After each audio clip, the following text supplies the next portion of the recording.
that with Wyoming somehow? We're not getting Wyoming. I know. Okay, well, my name is Karen Bandhauer, and I'm a resident of the city of Fort Collins, and I have worked in the recycling industry for a while. I worked for the US EPA for about 10 years in Chicago and Atlanta and some time in DC, and then I worked in consulting for resource recycling systems, and then most recently for the Recycling Partnership, which is a nonprofit, national recycling nonprofit. We work with communities to improve the recycling programs through grants and technical assistance. I took a little hiatus from them the last few months, but I just started back kind of part-time, so I'll claim them as my employer right now. The agenda, we'll talk a little bit about some evolving perspectives on materials management, some global trends and local implementation, or excuse me, local implications, touch on some key points and then impressions.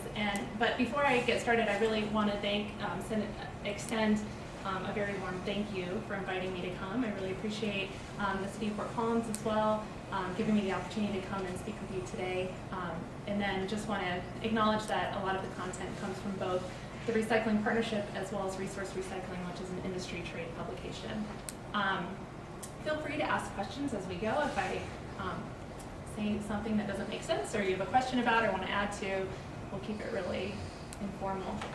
So just setting the stage a little bit, touching on this historical model of unconstrained resource consumption. This is obviously what folks are familiar with, that just the extraction and production, and then really disposal being about how do we safely contain the waste once we've generated it.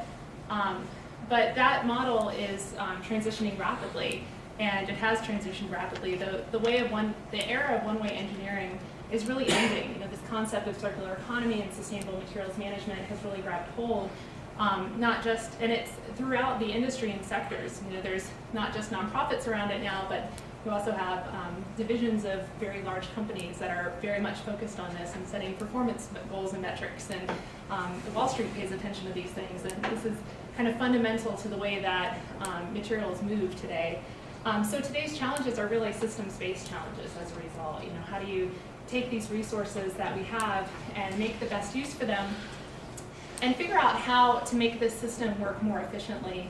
The circular economy here, as we'll be talking about it, is around recycling, but recognizing that recycling is one piece of the circular economy. There's many other pieces of it, from upstream waste minimization to energy recovery and all of those things, but I'll be kind of focusing in on that roughly 50% of the waste wheel that's collected through curbside recycling programs.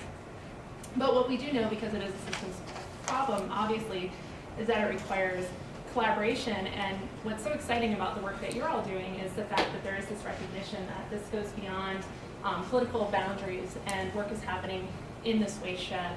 At the Recycling Partnership, we work a lot around MRF sheds, which is a very kind of similar concept. And so this is very exciting work that's happening in northern Colorado right now.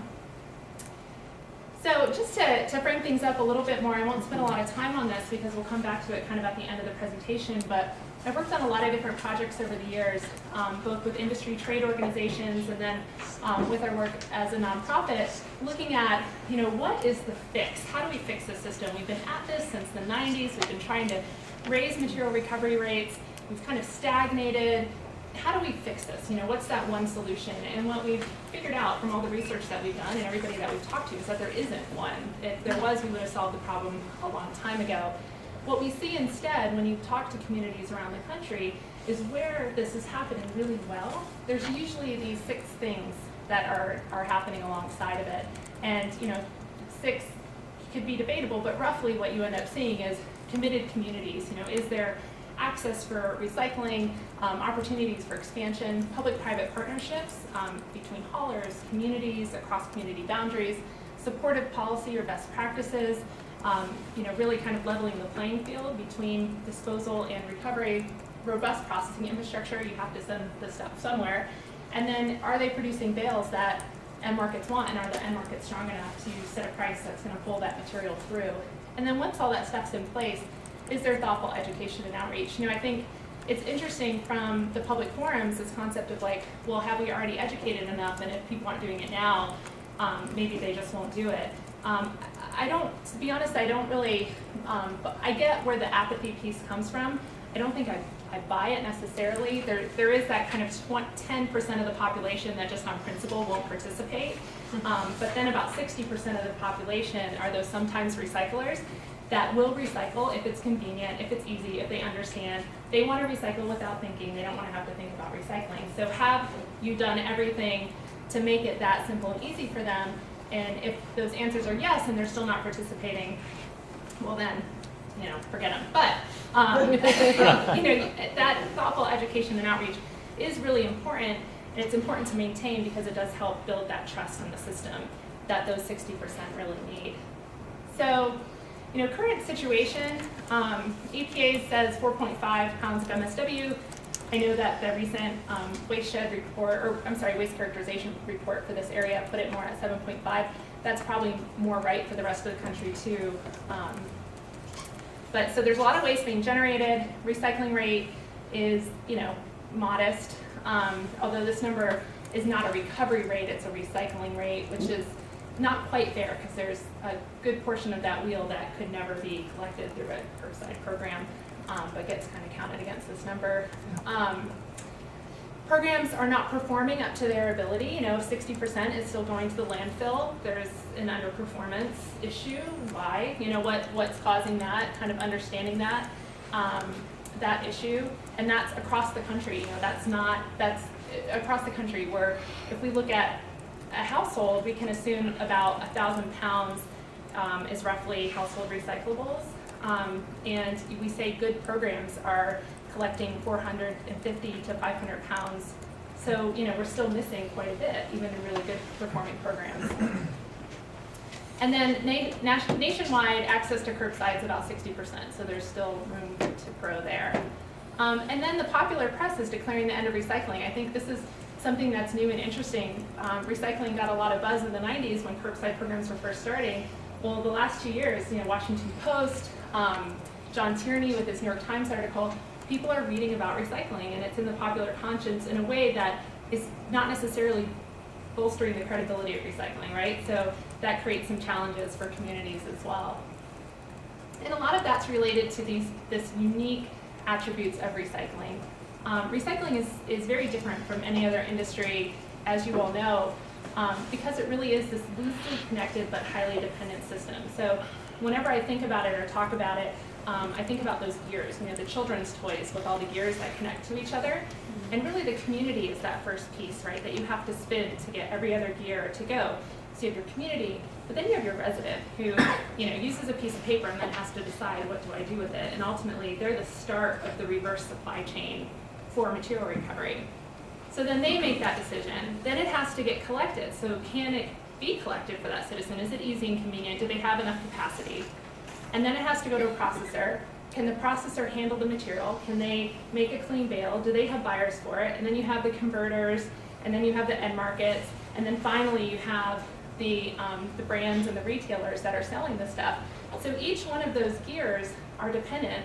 There's some pull on one side, there's push on the other, but if one of those linkages isn't quite working or is loose, then the rest of the chain suffers.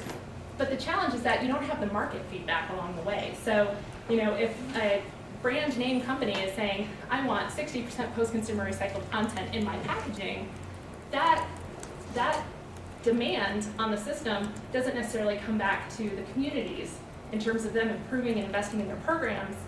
And so it makes financing challenging. It creates challenges around communication, around providing these materials. So it's just for that reason, it's a really interesting system that presents a unique set of challenges for local governments. As I mentioned, supply unresponsive to demand, and demand unresponsive to supply. If demand goes up, supply stays the same. If demand drops in a recession, that spigot is still on. The recyclables are still coming through. You don't have that traditional marketplace. And then you have these materials that are forced in the market to compete with a more predictable version of themselves. So virgin resin, virgin fiber. There's just a few material types that can compete on a predictability standpoint exactly the same as their virgin counterpart. So that creates some challenges as well. And then I'll talk about on the next slide, we have all these new materials coming into the stream, but do they have the volume and do they have the value to be worth sorting, separating, and selling to market? They might be technically recyclable, but they're not recyclable in today's marketplace. So, we have the evolving ton, this concept that the ton is changing. We have these new packages, foil pouches, lightweight packaging, things like that. The Carton Council's done an amazing job of really investing in infrastructure to get that collected, which is amazing considering what a small portion of the waste stream was. If the Carton Council hadn't come in and made those investments themselves, there wouldn't be optical sorters and MRFs pulling those things out, more than likely. And then it brings to question, is the recycling rate really stagnant, or has our ton just changed so that the really heavy stuff is dropping in percentage? You see newspaper, glass containers, steel containers, those have decreased so much since the 1990s, and you see this large increase, a lot of plastic bags, PET bottles, really lightweight stuff, and then on the end you see the Amazon effect with corrugated containers. So anyway, it creates interesting challenges. It's been kind of a rough couple years globally, and smack dab in the middle of this are local governments that are trying to make investments and provide city services, recycling just at a very core level being a service that their residents demand and expect. But recognizing that they're the start of a supply chain that feeds an economy. They're also kind of that epicenter of resident trust and engagement. If you don't have that, you won't get people to participate in the system. And then having to really forge these partnerships so that this can all work more efficiently. So it's not an easy job by any standpoint that local governments have. And again, kudos for this group for really coming together and doing that hard work that I think is unique. Looking around the country and the work that I've done around the US, it is unique and it's important what's happening here. So I'll run through these pretty quickly, just kind of touching on some of the global trends at work. This sounds really depressing, right? All these kind of things that have happened the last few years, but there's, I think, a good story at the end of this. So we have a strong dollar right now. That's challenging when you sell commodities on a global marketplace, especially for paper and things like that. There's been a lot of shift to marketplaces where the dollar is not, where currency is not as strong. So Europe, for instance. Excess oil supply has depressed prices. This makes plastic resin really difficult to compete with virgin resin right now because there's a lot of it on the market and it's low cost. China was a big part of recycling's success story, and in terms of strong pricing during the earlier part of the 2000s, and strap imports grew 800% in the 14 years in the early 2000s. They were taking so much of our stuff. It really helped drive high prices, but that's really changed, and it's changed, I think, long term for a couple of reasons. One is the green fence. If you're not familiar, basically China said, we've been your kind of dumping ground for the stuff, electronics, mixed plastics, stuff that you guys don't want to deal with, that you're trying to just offload and get some money for. We're done with it. We're going to force you to send us quality stuff, which is really good from a human rights perspective. It really tightened the margins of processors that all of a sudden had to, they were just turning around cargo ships at ports and sending them back. And then demand just overall has slowed. And the reason why is because you can only urbanize once. Once you've kind of gone through this urbanization process on a mass scale, you're not going to do it again. So you start to see, they had this record growth and expansion, and now that's kind of moderating, and it's likely not going to change. So we live kind of in this post-China world for global pricing and demand, and that's just something that it is how it is now. China went from this and child labor to operations that look very much like what you would see in the United States, which is wonderful. It's a great thing, but it has changed the way that we send materials overseas. And then increased MRF processing costs. So, MRFs have the challenge of unscrambling a scrambled egg. which is a very expensive, kind of challenging thing to do. And they're doing that in a way that doesn't necessarily fit the way that their facilities were designed. So when most of them were built, they were built so that roughly 60% would be fiber and 40% would be containers, and now that's flipped. Glass has become a real challenge. It has very different economics than any other material. It's very hard on systems. Lightweighting of materials. I heard somebody say if you can open a plastic water bottle without spilling the water on yourself, then it's too thick. The plastic is too thick. So, it takes a lot more water bottles today to make it fail than it did even 5-10 years ago. And then contamination of material streams. And I know that's not an issue here, which is amazing because in many parts of the country that's a huge issue. So, whatever's happening to kind of keep those contamination levels low here should keep happening, and is fantastic. Because I've worked in a lot of places where communities are getting fined regularly from their MRFs for breach of contract and things like that. When you speak about these things, are you mainly talking about Commerce City, Alpine? Franklin Street Franklin MRF. Street MRF Yeah. operated by Recycle America, Right. a subsidiary of Waste Management. Yeah. So that's good, but in many places the contamination issue has become a big issue.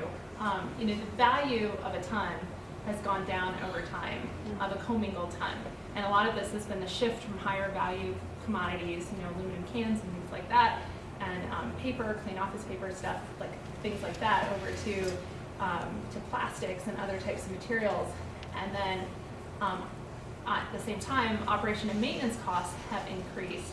A lot of people blame that on the plastic bag issue. Many MRFs have to shut down 3 or 4 times a day to cut out plastic bags, which is very time-consuming and costly. So, add all those things together, and margins that were already pretty tight have gotten squeezed really significantly for the processors. So, what role do single-stream carts play in this? Because if they're the ones feeding this material into the MRFs, there's been some discussion about, did we make a mistake going to single-stream? Should it stay dual-stream? I'm just going to give my personal perspective here and that of the recycling partnership. And single-stream carts in most homes with garbage recovery or garbage service is the #1 way to increase material recovery. I think the benefits of carts outweigh the disadvantages. There are disadvantages to single-stream carts, no doubt, but the benefits, I believe, outweigh those. There was a study done in Michigan in 2015, and they looked at participation rates with subscription service versus automatic access. So do you have to call and request recycling service, or is a cart just provided with your garbage cart? And that difference, that 15 to 67%, represents those sometimes recyclers that will do it if it's convenient and if it's easy, but if it takes any extra effort, they're just not. And so, I think that having that automatic service and giving people the capacity to recycle is really important. And so all this stuff, kind of comes together with these down markets, tight margins, low prices, just kind of from a global perspective. But what's interesting is all these things are happening, but we're still seeing investments across the country. People are investing in recycling, communities are investing in recycling, MRFs are modernizing, there's more regionalization that's happening, people are tackling the harder issues. When prices are high, you can bury a lot of sins. Now that prices have come down, it's kind of forced these conversations, which I think is healthy long-term for the industry. I think it's a good thing, even if it's painful at the moment. But just to kind of touch on a few national trends to increase diversion, and looking at the report, I was reading the report again this week, and looking at the infrastructure investment options and things. And when we, as a recycling partnership, go to work in a community, the first thing we ask is there a place to send the things? Is there infrastructure to take advantage of a wide range of commonly recyclable materials? But it can't stop there. It's not a, if you build it, they will come kind of situation. And this goes back to those initial kind of 6 things that we see when programs function well. So we have the processing infrastructure in place, then the collection infrastructure has to be there to really support it. Having access to carts, having best practices around access to carts in rural areas, having really high quality transfer stations or drop-off facilities that are easy to use, easy to understand, good signage, all of those things make a really big difference. Supported best practices and policies. So, is recycling, does it come with service? Variable rate pricing, that can be done both with curbside as well as with drop-off facilities, is a very good tool. Landfill disposal bans, kind of recognizing the value of materials as resources and not waste are other tools, and there's more in addition.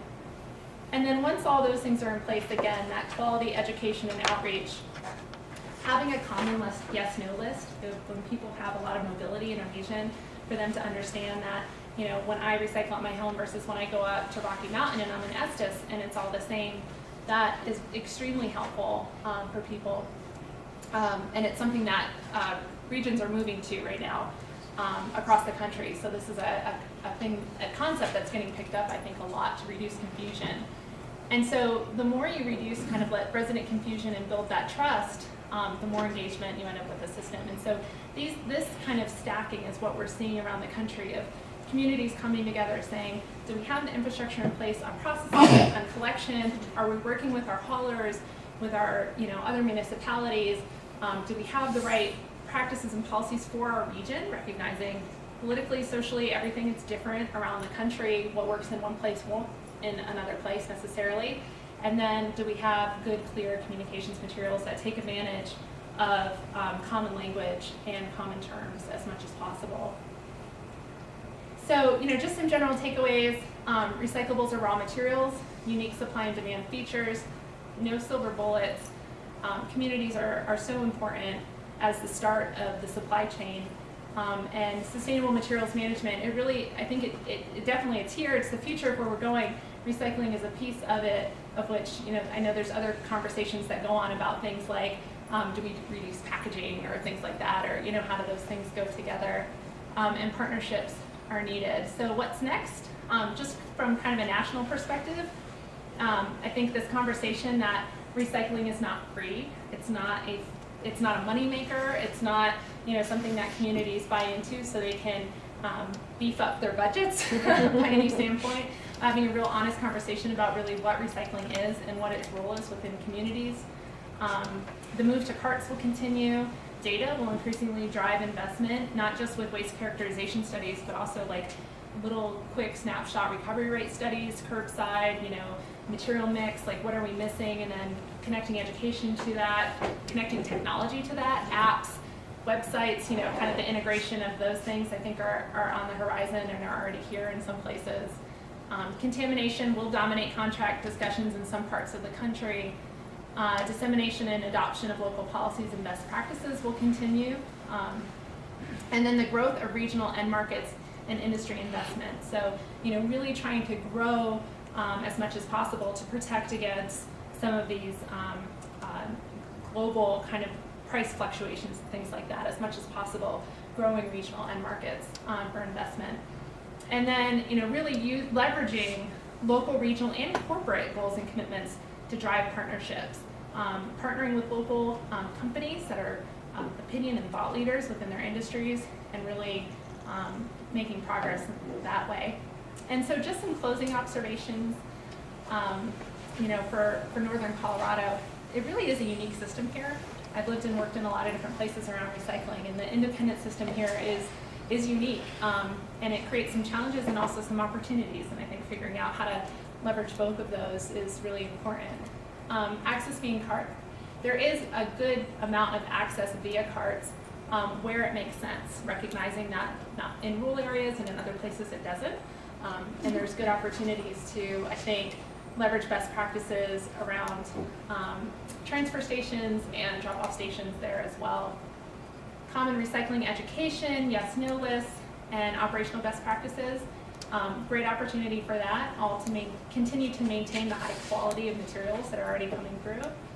And then, this area I think has been really progressive around the use of local ordinances, landfill bans, things like that, to kind of negotiate within this unique independent system a way to really drive high participation. And that's been interesting and exciting to see, and I think something that other communities with similar systems are learning about and learning from. And this partnership is, I think, another example of using best practices and getting together policymakers to really try to figure out the best way forward around coordinating. And I said local coordinated policies, and that was supposed to say activities, but I think activates works as well, because ultimately, that's what you're trying to do, right, is activate resident engagement within a system that they're ultimately kind of the starting line for. And so that is what I have for you today. I meant to bring business cards. It looks like I forgot them, but honoring with my contact Yeah, I information. have to point that out. Yeah. Any Thanks, questions? Karen. Yeah.